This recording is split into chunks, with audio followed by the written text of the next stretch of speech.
If you change your mind, you change your life, just change your mind.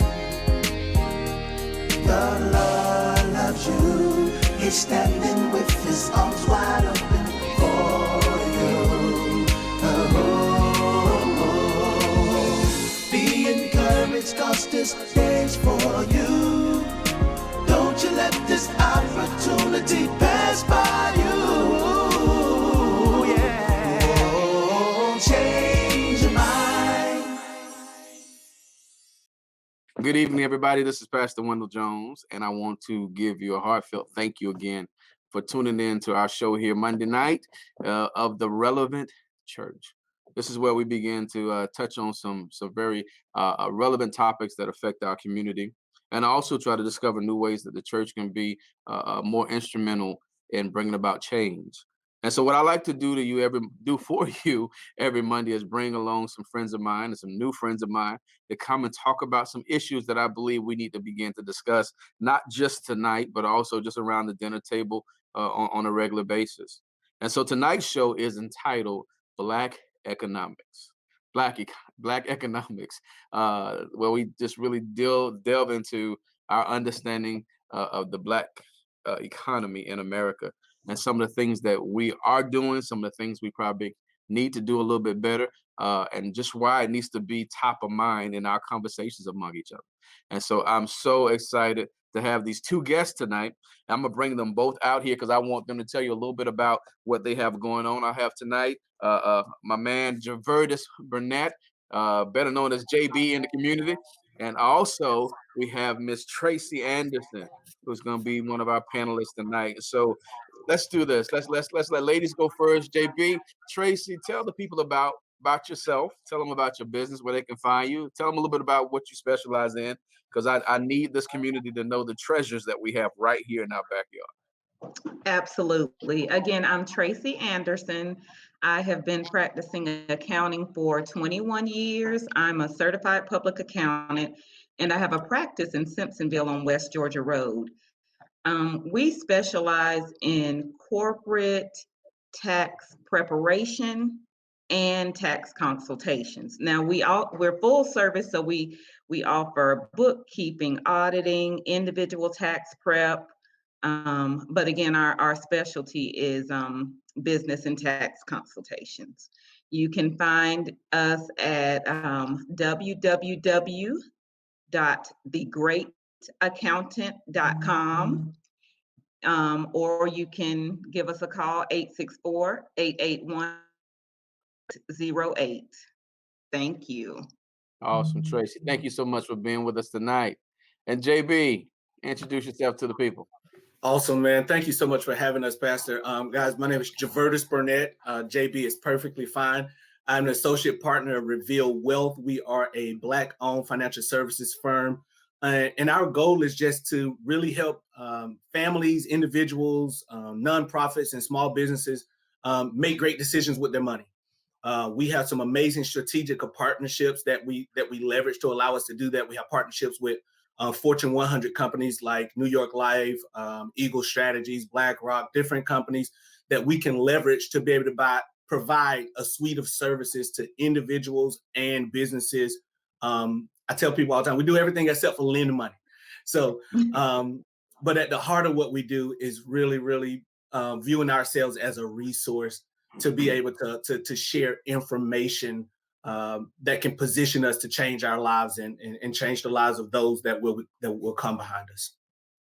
Outstanding. Thank you both for being with me tonight.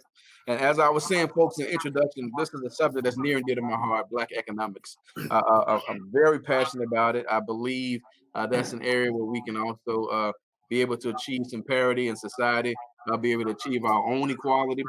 And but what I want to kick this off with tonight, I just want to throw it out a very broad question. Here we are transitioning to a new administration. We're coming off of we're still wrestling with this pandemic, and which has impacted the entire economy. But also, stepping into this new administration, guys, there's this growing sense of hope. But before we can even touch into that, let's assess where we are today. I want to hear from both of you in terms of what do you believe that the state of the Black economy is right now? What have you seen? What have you worked with? What have you worked with? What have you read? Tell me, where are we as a component of the overall American economy? Well, I believe just from working with the community that we are really excelling and trying to get on the we're catching up. There are so many successful Black businesses in the upstate. I just met with two business owners yesterday, as a matter of fact, and we were talking about sort of what was lacking in our Black businesses, and a lot of it is lack of financial knowledge, and also believing that an accountant or a CPA is very expensive, and that is far from the truth. Um, my platform, I say we all have to be proactive. Don't jump head first in a business just because you're good at cooking. I mean, I'm an accountant, and I worked for someone for years to figure out how to run my business. So don't feel bad about asking questions, networking, meeting with the right people, and accepting advice from professionals. But I am so pleased at how we're coming along in the Black community. I really am. Awesome. JB, what are your thoughts on that? Where are we? I agree with what Tracee says. I think, Pastor, we're at a critical point. I think we're at that space where awareness is beginning, right? We're at the space where we're getting language. Dr. King would talk about, when he talked about shifting narratives, he talked about we have to change the language, right? Yeah. We have to begin to take control over what's being said about us and what we're saying. And one of the things that I'm encouraged by and that I see is that the language inside of the Black community is shifting, it's changing. More people are talking about financial literacy. More people are talking about entrepreneurship, multiple streams of income, residual income, leveraged income. People are talking about real estate investing and owning land and owning assets. And so the thing that encourages me the most is that the language is changing. I still, just looking at the data, there's a lot of work for us to do. The gap is huge. There's a study done by Brookings Institute that says that if things did not change, that the African-American net worth, the average net worth of African-Americans throughout this country by 2053 will be zero at the pace that we're going. And I shared a couple of posts on Facebook and some other places, and I hashtag 2053, we can stop that. And so I think the first step to changing that is shifting the narrative, changing the language, which is happening by honestly, not necessarily people in the field like myself and like Tracee. It's led by leaders in the community like yourself for having these conversations and sparking these conversations and doing that type of thing. That's what's causing the shift to change. So we're having to make sure that we shift and we change the language, and we make sure that we keep having these conversations and that we keep this information in front of people. And it's champions like yourself and other leaders in the community that sound the alarm to get the people's attention to start moving the needle down the road. So thank you for being relevant in these times, because we got to do something different. And it starts with us having the conversation, because we just don't know what we don't know. Well said, so very hopeful. Absolutely. Tracee, I'm actually a certified entrepreneurial trainer. I actually teach minority-owned businesses through a partnership I have with the chamber. And you touched on something that really resonated with me, and I think it's pretty synonymous with our community, is that we are not lacking gifts and talents. We're not lacking at all. We are some of the most resilient people who can come up with some of the greatest ideas. But where we're falling short is the narrative, understanding the language of business, having financial literacy, really understanding the mechanics of a business, how to price products, how to put your services and systems and onboarding and all that stuff together. How can we marry that? Because we've got the gifts, how can we have this concerted effort where we can begin to teach them the language of business and the mechanics of business? I think that's what you were kind of alluding to, Tracee. The mechanics of business. It's not enough to make a slap your mama potato pie. It's because yeah, we buy it, but do you know how to get it to us? How do we do that?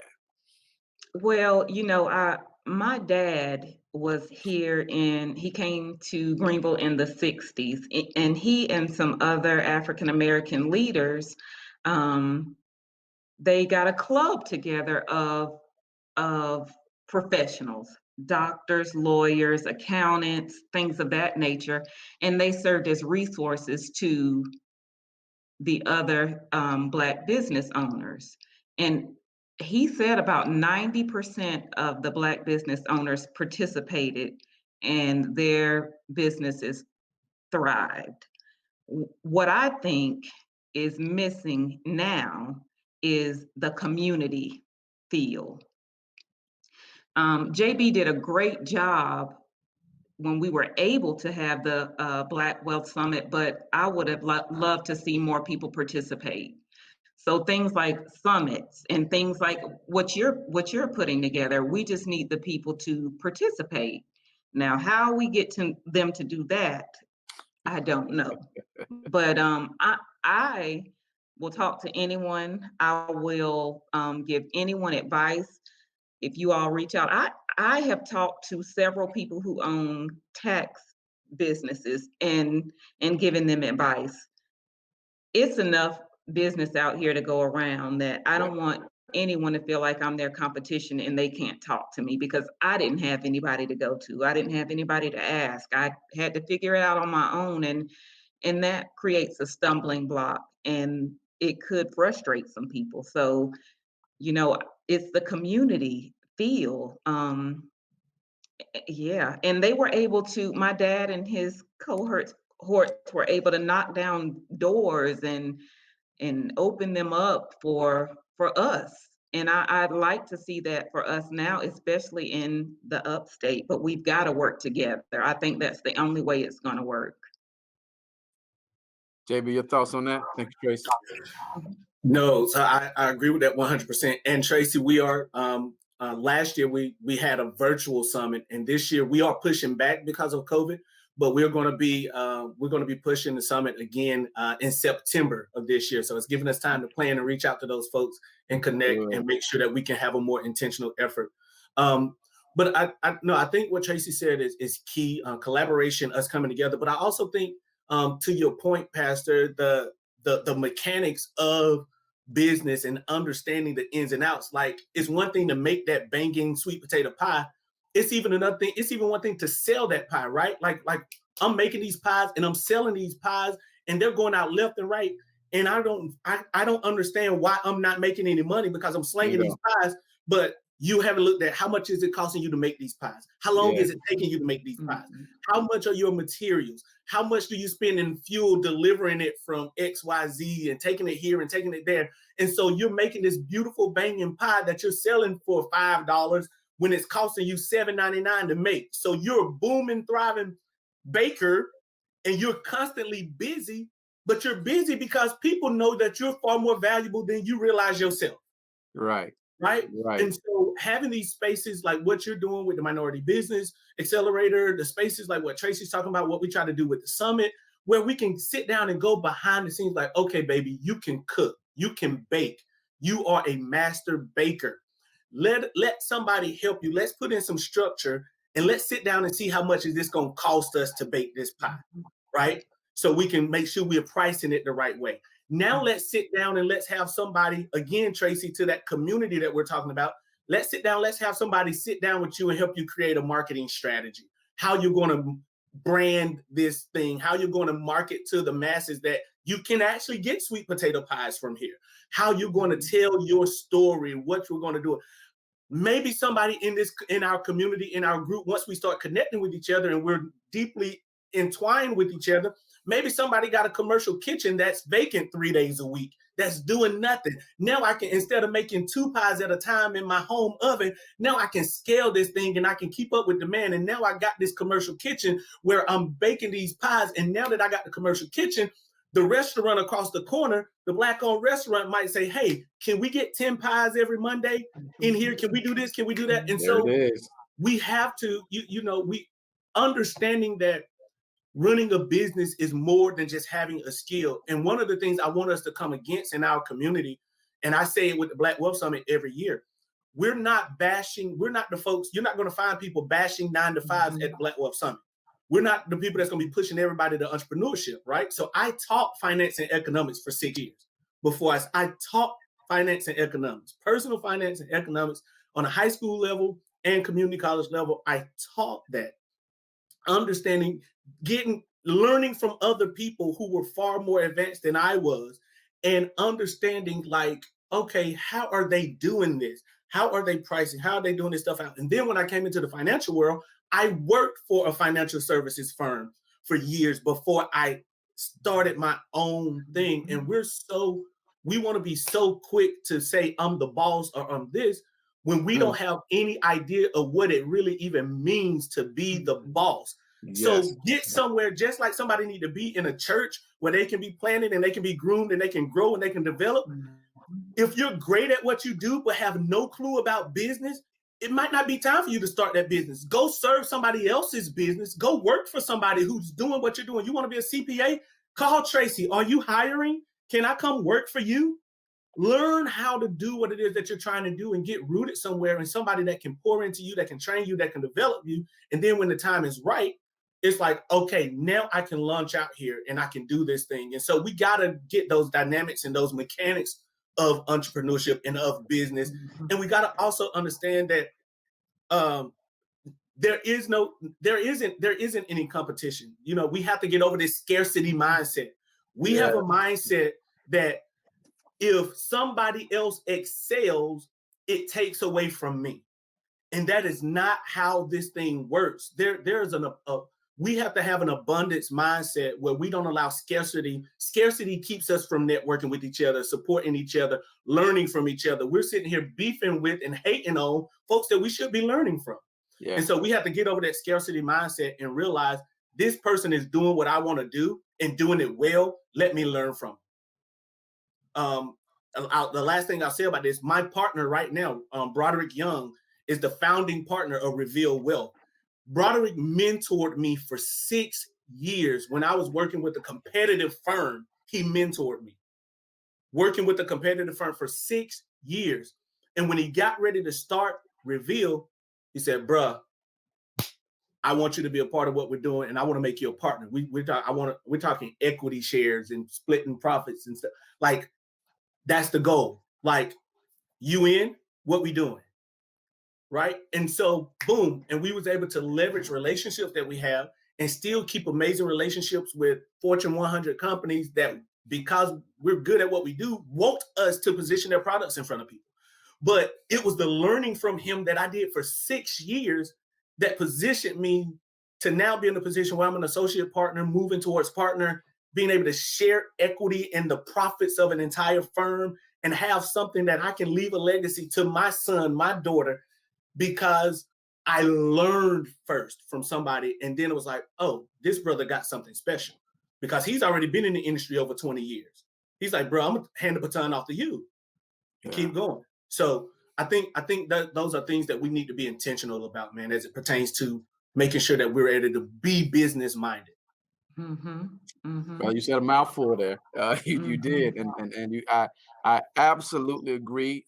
Tracee was saying we had a need. We really have this need for community around economics. You began to break that down a little bit in our conversation, and just the need for knowledge. You know, one of my favorite scriptures in the Bible is Proverbs 4:7 is wisdom is the principal thing, and get understanding, and all you're getting, get understanding, and wisdom being the principal thing. Principal means the first thing. I've got to get wisdom first. I got to get wisdom before I sign a lease. I got to get wisdom before I buy some equipment. I got to get wisdom before I hire some people. And sometimes that I've noticed that in my vocation beside pastor, in terms of teaching and training entrepreneurs, That's one of the roadblocks. Getting this person that is excited about the fact that they know how to make this product, and people have told them that this product is great, to get them to slow down and get understanding, because they're ready to go. They're ready to go. And the problem with that I've discovered is that, as statistics say, most of our businesses are undercapitalized, meaning that we don't have a whole lot of money to start. And so if you don't have a whole lot of money, you don't have a whole lot of room for error. You don't, because a lot of these businesses that we lose are great conceptually, but they have a learning curve. You got to learn. You got to make some mistakes. You got to lose some money here and there to really grow into your business, to grow into the understanding of your business. But if you start out undercapitalized, you better know what you're doing. And so how do we help me as we help the people that are listening? How do we convince our young people and older people alike that this is wonderful, but come on, let's sit down, let's get together, and let's learn some things. Let's form that cooperative. Let's find somebody in the community who excels in marketing. Let's get our accounting and financial experts together, so we got the consortium for this. Because what I'm doing right now with the chambers is exactly that. Is what other communities, Tracee, are already doing. They're already doing. And so the mistake we make sometime in the Black community is that we think the economy is just one homogenous economy. It's just one economy. It is not. It is a collection of several economies that have their own little group together, and they support each other, and they build each other up through circulation of funds. And they have this network of support where they want everybody to succeed, because they believe what you're saying, JB, that this ain't competition. Watch this. This ain't competition. This is survival. We ain't got time to compete. Because we're too busy trying to survive as a people. And we're trying to get to, I'm on my soapbox. I'm gonna stop right there because I got some more I can say. And I'm gonna say in 25 minutes, because this thing means something to me. Because we're some brilliant people.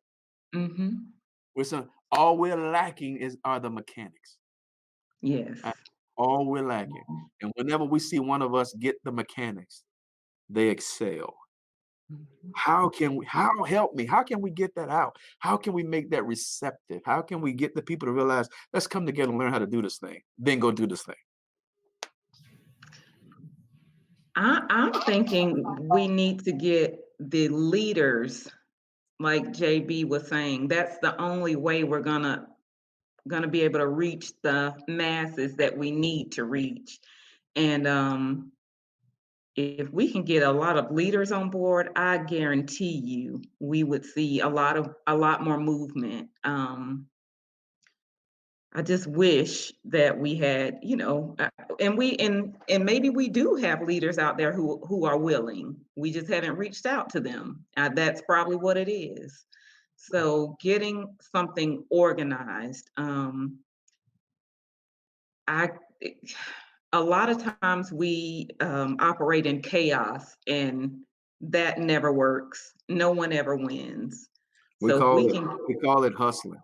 That's right. That's right. We call it grinding. We romanticize it. It's grinding. Yes. Yep. And that's okay. But at some point, we've got to turn our hustling and our ideas into a real business that not only feeds our family, but creates a legacy. I mean, look at the past president who just left. He's riding on his dad's coattails from years ago. Yeah. And I always say, don't be too busy running your business to run your business. I'm so passionate about that. And also, JB can tell you, in the Black Wealth Summit, I always talk about, we say we're going to buy our kids this PS5 and these Jordans and things like that, because it's things that we wanted as children and we couldn't have. But those things, I mean, in a year, they're going to be obsolete and something new is going to come out. So why don't we as a people teach our children how to maintain wealth first, and then they can purchase the things that they want to purchase. But we also need to teach them that you can have what you want to have, but what's important to you? Are these shoes important to you, or going on a vacation, or what's important to you and what should be important to you? That's it. JB. Pastor, Tracee said a mouthful as far as the leaders are concerned. But when you look at this greater picture, this economic picture, we got to have leaders from every sector coming together. Yeah. So we need our faith leaders, we need our business leaders, we need our educational leaders, our governmental leaders. We need all of these leaders coming together, because what we don't realize and we understand, like I mentioned, I taught economics, right? Economics is so, people think economics and they just think money, but not realizing the policies that govern our city often dictates where the money goes. Absolutely. Right? Without understanding that the involvement or level of participation we have at our city council meetings, our board of education conversations, those people are making decisions on a large scale about dollars that impact the people that live in our community. And conversely, also in addition to that, those of us that are Black, brown, and tan who run businesses in these communities. And so what we're doing is everybody's trying to do their own little thing in their own individual silo.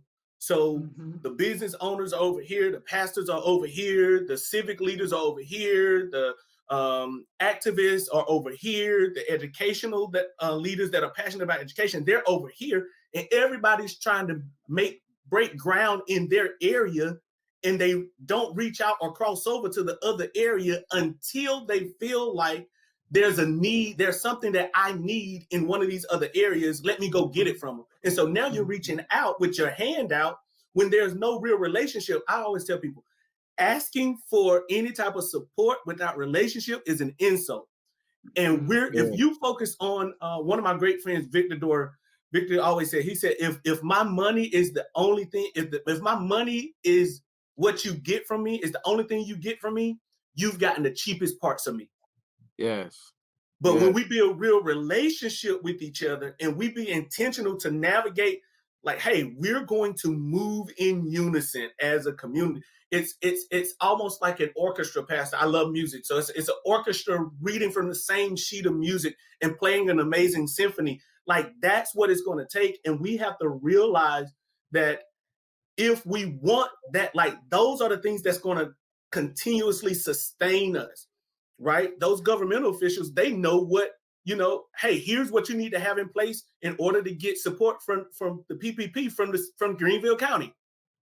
If you don't have this, and this in place, you don't need that. So these people over here knowing that, the Tracees and stuff in the world are making sure, and our attorneys and CPAs, and they're making sure that, hey, you guys are properly set up and properly structured. The people in the educational space are saying, hey, we got some young, sharp minds at our universities that are surrounding us. Hey, here's some great interns that can help you, because we always want to throw out, oh, well, I'm just getting started. I don't have the money. I don't have this. I don't have that. Here goes some great interns that are some great creative graphic design graduates or graphic design students. And now we got this whole circle going around. And now even the dollars that we are passing around, we're passing around in our community, and our dollars are staying in our community for longer than 6 hours, which is what it stays into the Black community right now. A dollar comes into the Black community and it goes out within 6 hours. Yeah, right? We're about to talk about that. Right. And so now we're looking at this thing. And so I think we have to understand the dynamics of teamwork. The African proverb that people quote all the time is that if you want to go fast, go alone. If you want to go far, go together. And sometimes we got to be willing to slow down so that we can speed up, which is so difficult, I think, especially with my generation, because we've been taught that I can have whatever I want right now, you know? And so to Tracee's point earlier, I think another a key piece of that also is getting these leaders who've already been successful. One of the things that we do so often, and I have a ton of young friends who are all entrepreneurs as well, and we're all doing great stuff. And imposter syndrome is one thing, right? Like trying to do and trying to be somebody else. But this thief of comparison will not allow us to be great. And I know I've said it one time, but it bears saying again, Pastor, you can't compare yourself to this business leader in your community who's been doing this thing for 25, 30 years, and you just started yesterday. Yes.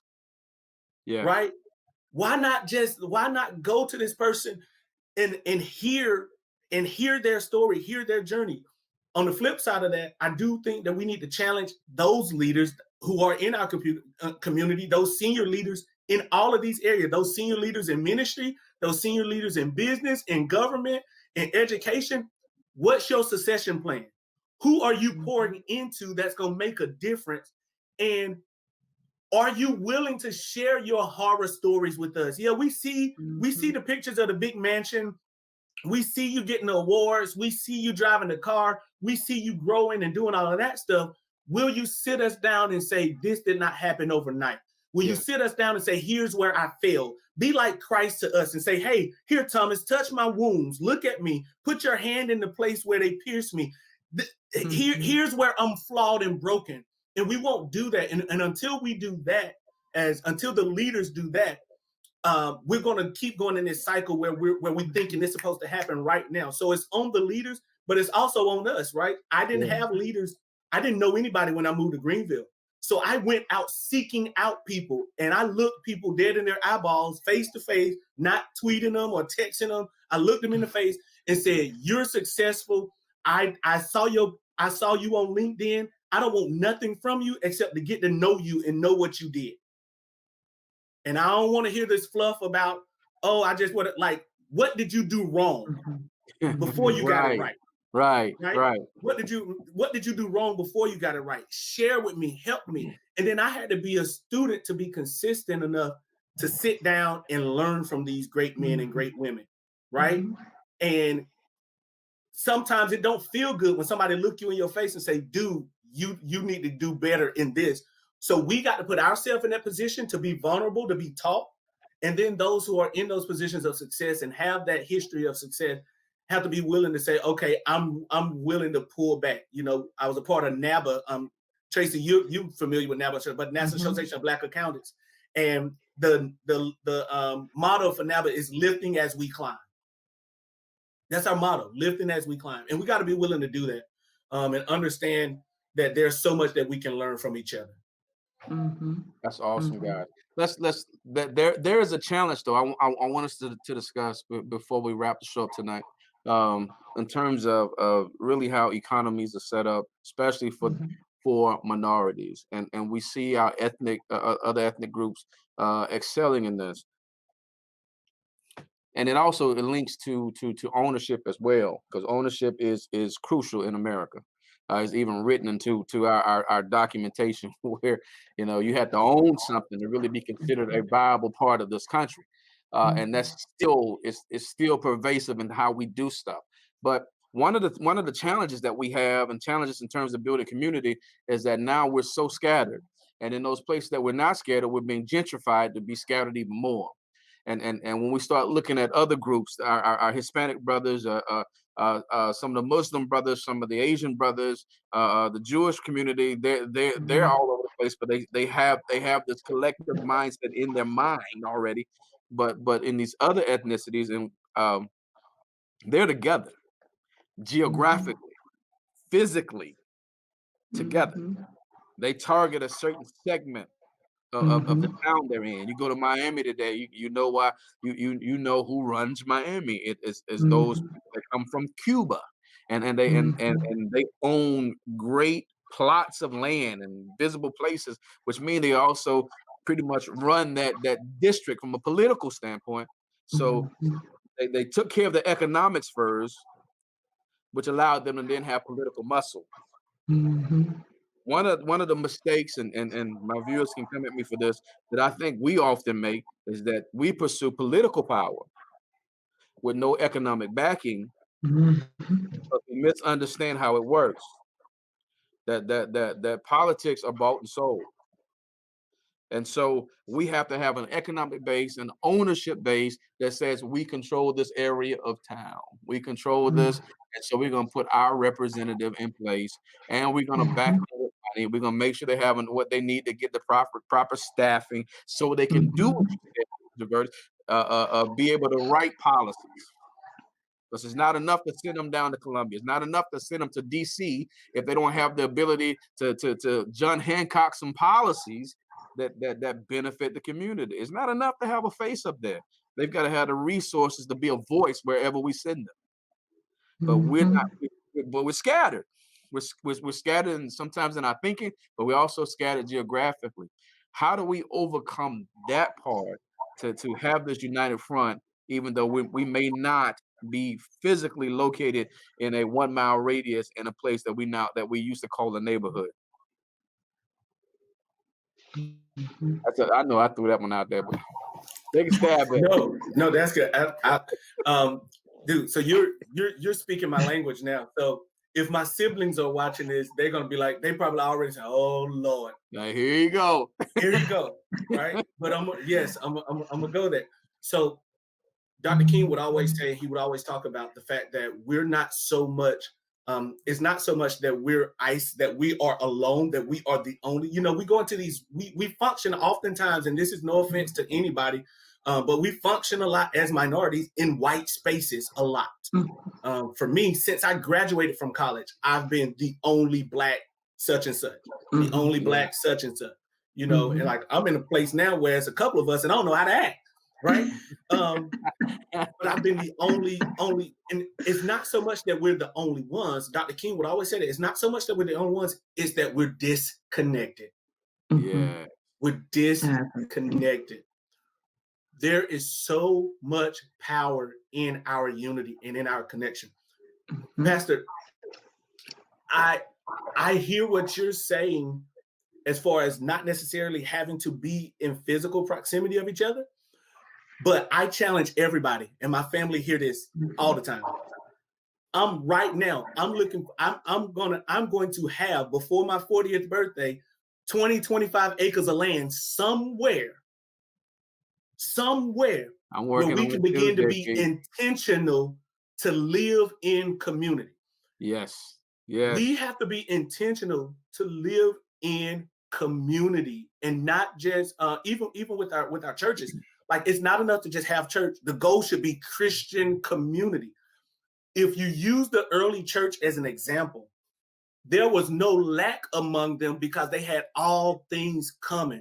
They weren't living in the same house and just walking into each other's space whenever they wanted to. But everybody who had excess and surplus used that excess and surplus for the same common goal. Watch this. Tracee and I have talked about this even once before. But when Tracee and I have our building downtown Greenville or downtown Fountain Inn or downtown Simpsonville, wherever we are, when we have the entire building that is 15, 20,000 square feet or whatever it is that we decide that we need, now we can come in and now we can start filling that business with folks that do great business and look like us. Yes. Right? Who do great business and look like us. Now it's a lighter load for all of us, right? Now we got some restaurants and some retails on the ground level. Now we're building out luxury apartments and living spaces above it. Now we're being intentional to do community together. And now that spreads in from one building to one block, from one block to 2 blocks. We have to redefine this quote unquote American dream and realize that we can do more together than we can apart.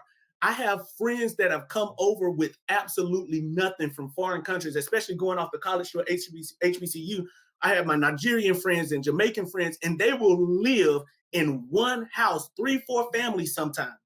And they will pay that house off together, and they will save money, and then they'll go buy the next house. Now, this family who's living in the debt-free house, Pastor, they still send money to the house right beside them to make sure that their house is getting taken care of. If we can ever get out of our own way, what does it look like when Wendell Jones builds his own subdivision? When he can, even if families don't necessarily meet the American standard, don't have the perfect credit or the whatever, when he can say, okay, I see something in this family. So Tracee, JB, I know they don't qualify, but let's owner finance their home for them. Yeah. And let's give them a chance to prove themselves without taking them and taking advantage of them from an interest standpoint. Let's work with this family. And now we got this family living in their house in between two families that are amazing with money. And now they're having conversations over dinner when they get to know their neighbors. Yeah. Right? Because we gotta shift this narrative, and we gotta create our own American dream, get back to really knowing each other, get back to really building a community, really being a village, doing life together. We grew up in the country. My grandma lived here. Her sister was behind her. My Aunt Lucy was on the other side. Aunt Sada was on the other side. And nobody ever lacked anything. We grew apples and corn and peas and collard greens and potatoes and slopped the hogs and slaughtered the chickens and pulled the pears and all of this stuff. And outside of going to get medicine, I don't even remember going to the grocery store, right? Until I got like in high school. Okay, so that community, even though none of them had higher than an 8th grade education, they owned all the land and still do to this day. Our family they own all the land, and nobody ever lacked anything, and none of them had higher than a 8th grade education because they lived in intentional community and they worked the land. One kept the kids, and boom, and we were able to thrive in those situations. And now we're putting ourselves in a situation where, like, we got a horrible cancel culture. We're canceling everybody. And we've already put a box around ourselves and said, no new friends. And we expect to have prosperous, we expect to be prosperous and have abundance when we're living with the scarcity mindset. And we got to totally erase and debunk this whole idea of an American dream. And let's be intentional to do life together. Absolutely. Absolutely. Tracee. Yes. After the good Reverend just did that, he quoted all those scriptures. We call them shade tree preachers. Go ahead, Tracee. Well, JB, you hit the nail on the head. Seriously, I was thinking about one thing is leading by example. My mom used to remind my dad that children do as you do, not do as you say. So that's important when pulling together leaders. We need these leaders to be living what they're teaching. And I try to do the same thing. I really do. JB, we talk about, there's no more land being made. That's a commodity that's worth more than gold.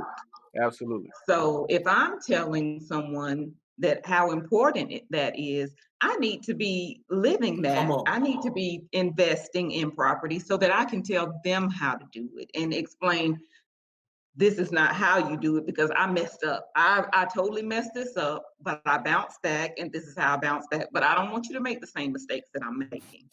I am so excited about being able to give back and us all learning together. Mm-hmm. And when we say education, I want people to know we're not talking about going to Furman or Greenville Tech. We're talking about a more valuable free education. That's it. You don't have to, you don't have to. I want to get this out of our community's mindset. You don't have to be the first person to go to college in your family. If you have a gift and it does not require a college education, don't go get in debt for it. Mm-hmm. Get out there and start producing and making a change, because I know probably 15 young adults 26 and under who didn't finish college but have over $100,000 in debt. I know I'm getting off topic, but No. We're that's good. I'm passionate about that as well, because when I chose a college, my mom said, you can apply to anywhere you want to, but you're going to where they give you the most money, because you're not getting in debt. You're setting yourself up for failure. You get $200,000 in debt and you get out here and make $40,000 a year, which is nothing is wrong with $40,000 a year at all. But if you have $200,000 in debt, that you're paying for a house that you'll never be able to live in. Yes. So it's so much out here to teach and learn, and I hope this is the beginning of a great relationship and great foundation for us to pour into the community, and the community to be able to pour into us. Absolutely. Before we get out of here tonight, guys, I don't want our viewers to come away with thinking that the tone of this is negative, because it's not. We have we are doing some great things as a people. As a matter of fact, I've got in front of me right now some of the numbers from Nielsen, and the shift has already taken place. I just want to make sure we're doing it here in Greenville. We have incredible buying power as a people. The Black economy by itself, I think, registers around about $1.3 trillion, which makes us, if we were a standalone country, we'd probably be in, I think at last count, we'd be in the top 10 in terms of sizes of countries in the world. We make up, I think, number 10. We'll be the 10th largest economy in the world. And so we've got power. We just got power that we haven't leveraged. We got about 48 point something million people in America right now. We control the consumer market. I was looking at some stuff here today. I highlighted one of them, said online shopping. But this part, online shopping in Black households, African American households, was at 48%, which is 11% higher than everybody else. And so we're taking advantage of these TVs and these laptops, and Amazon should love us. But it certainly should love me. do. It certainly should love me. My God, I get boxes and I can't even remember what I ordered. But we got buying power. Another statistic that jumped out at me, guys. Smartphone ownership among us. In 2011, it was 44%. In 2020 is 98%. 98% of us own smartphones. And so we ought to have a little leverage with Apple and Samsung. And see, if we don't know those numbers, we can't go listen. We pretty much holding up your business. We keeping you afloat. And so we've got power now. Imagine redirecting that. What difference could we absolutely make? Listen, in relatively short time. Yes. We're basically the rich uncle for our race. We just don't know him yet, that he can show up in your life and change your life and quickly. We can change our own outlook quickly if we can come together, which you both have said over and over again today. And so I thank you both for your passion. I thank you both for what you're already doing. I'm looking forward to the conference in September. I'll be looking for my invite to come and speak. Thank you. All right. And I can talk too, JB. All right. But no, seriously, thank y'all for what you're doing, guys. If you're a business here, Tracee said this at the beginning, and I meant to come back to it immediately, but we pulled in another direction. And it's a myth. Trust me, I tell all of my clients this. Please stop saying that an accountant is too expensive to have. It is too expensive not to have one. Yes. You're trying to run a business. And Tracee's information is at the bottom of the screen right there. Y'all write that down real quick. Give her a call. Look her up on the website and just talk to her. Let's start tonight doing our part to build community. Guys, I want to thank you so much. We're gonna send you guys backstage. I'm gonna close out, and then I'm gonna come back there and hang out with you for a few minutes. So, got everybody, please that's watching, just clap for me with me. Thanking Jevertus Burnett and Miss Tracee Anderson for that wealth of knowledge. I know we had so much more we could talk about. 45 minutes flew by, but guys, thank you so much for being on my show. I really do appreciate you. Thank you for All having us. right, family, listen. This is a topic that's not just near and dear to my heart. It's a topic that needs to be near and dear to yours. The Bible tells us that a good man leaves an inheritance to his children's children. And that's not just talking about tangible things, although I believe there should be some tangible things, because ownership is essential to being able to establish yourself in this capitalistic society that we live in called America. We can complain about it all we want, but it's rooted into how we do business. It's rooted in how we have positioned ourselves in the world. And so we're part of this. And so we have to learn how to play this game. But not just in the tangible things. We need to, one of the greater things that we need to be able to leave for our children is some wisdom, some knowledge, some understanding. And what about this? Some togetherness, the principle, the necessity of togetherness. You heard that message kind of weave its way through everything we talked about tonight. We have to find a way, in some cases, to get over ourselves, find a way to work against some of the conditioning that we've been under for generations that has fostered this notion of being divided. There's so much strength in our numbers. Jesus tells us that one can set 1,000, two can set 10,000. There's power in unity. He said it in Genesis 11 that the people are of one accord, and so nothing can be denied of them. Look at that, the power of unity. They are of one accord, and nothing can be denied of them. We have a wonderful opportunity to lay down some wonderful roots, wonderful foundation for our children and our children's children. If we can just make a decision, we got to do this together. And please understand this, that the Black economy improving impacts the improvement of the overall economy. Us getting better is not to the detriment of another economy, another subsection of our society. It is not. We're told that, we're made to believe that if we do well, somebody has to do poorly. Not true. We're not going to buy into that scarcity mindset that JB talked about. If we do well, the country does well. Truth be told, we are the anchors of this economy. When we do well, America does well. So let's do well. Guys, we hope we'll see you here tomorrow night as we bring you some more stuff here on CYMtv. We got our youth department will be back with you on Tuesday. I'll be with you on Wednesday night to go over this Sunday's message. Thursday night, we'll do a flashback of myself preaching somewhere. I really enjoyed last week, so thank you to our media team for putting that message out there. And then Friday is one that's near and dear to my heart. We get to feature one of our ministers here at CYM. So we just want to do our part in putting some information out there for you, but we also going to push ourselves beyond that and start working to build this collaborative effort amongst our community so that we can be that relevant church. All right. Thank y'all so much for allowing me to come into your homes tonight. Come on your smartphone, wherever you watch this. We hope we did right by you. Till next time, much love.